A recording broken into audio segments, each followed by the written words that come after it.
Hi friends, എല്ലാവർക്കും പുതിയൊരു വീഡിയോയിലേക്ക് സ്വാഗതം. എല്ലാവരും സുഖമായിട്ടും സന്തോഷത്തോടെ ഇരിക്കുന്നെന്ന് വിചാരിക്കുന്നു. അപ്പം നമ്മളിന്ന് പോകുന്നത് കോഴിക്കോട് ടണൽ അക്വേറിയം കാണാനാണ്. എന്തായാലും വെക്കേഷനൊക്കെ അല്ലേ, അപ്പോൾ എല്ലാവർക്കും ഒന്ന് ചില്ലാവാൻ വേണ്ടിയിട്ട് എവിടെയെങ്കിലുമൊക്കെ ഒന്ന് പോകുന്നത് നല്ല രസമായിരിക്കുമല്ലോ. അപ്പം ഞങ്ങൾ എല്ലാ പ്രാവശ്യവും ലോങ് ട്രിപ്പൊക്കെ പോകണമെന്നൊക്കെ വിചാരിക്കും. എല്ലാ പ്രാവശ്യത്തെയും പോലെ ഇപ്രാവശ്യം ലോങ് ട്രിപ്പിൻ്റെ പ്ലാനൊന്നും നടന്നില്ല. അപ്പോൾ കഴിഞ്ഞ ദിവസം ഞങ്ങളൊരു ഫുഡ് ഫെസ്റ്റിന് പോയിട്ടുണ്ടായിരുന്നു. അതിൻ്റെ തൊട്ടടുത്ത് തന്നെയാണ് ഈ ടണൽ അക്വേറിയം വരുന്നത്. ഫുഡ് ഫെസ്റ്റിന് ഞാനും ഇക്കായും മാത്രം പോയി അതൊരു ചെറിയൊരു വീഡിയോ ഒക്കെ ആക്കി എടുത്തിട്ട് പോന്നു. അപ്പം ടണൽ അക്വേറിയത്തിൽ പോകുമ്പോൾ എല്ലാവർക്കും ഒന്നിച്ച് കയറാമെന്ന് വിചാരിച്ചിട്ട് അങ്ങനെയാണ് പോകുന്നത്. അവിടെ ചെന്നപ്പം വാപ്പി പറഞ്ഞു നമുക്ക് എല്ലാവർക്കും ഒന്നുകൂടെ ഫുഡ് ഫെസ്റ്റിന് കയറാം, എന്നിട്ട് അപ്പുറത്തേക്ക് പോകാമെന്ന്.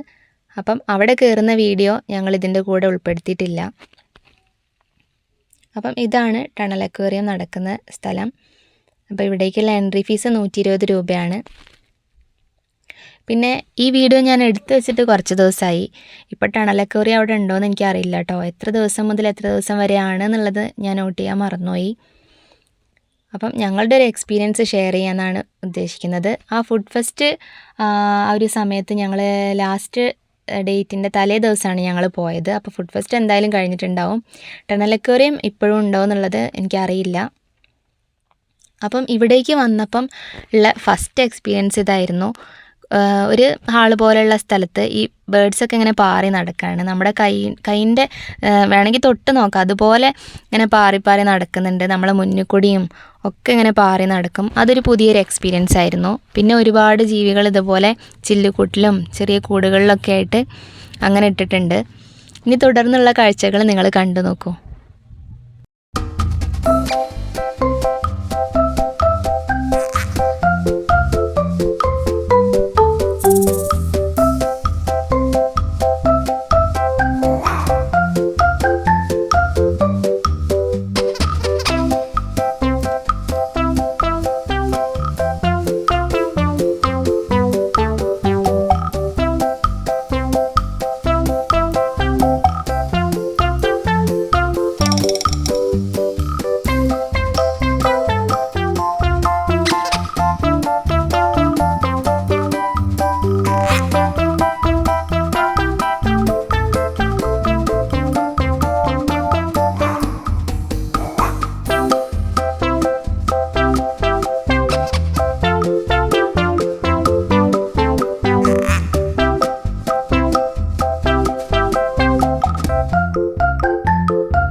അപ്പോൾ ഫ്രണ്ട്സ്, ടണൽ അക്വേറിയം കാഴ്ചകൾ നിങ്ങൾക്ക് ഇഷ്ടമായെന്ന് വിചാരിക്കുന്നു. ഇഷ്ടമായിട്ടുണ്ടെങ്കിൽ സപ്പോർട്ട് ചെയ്യാൻ മറക്കരുത്.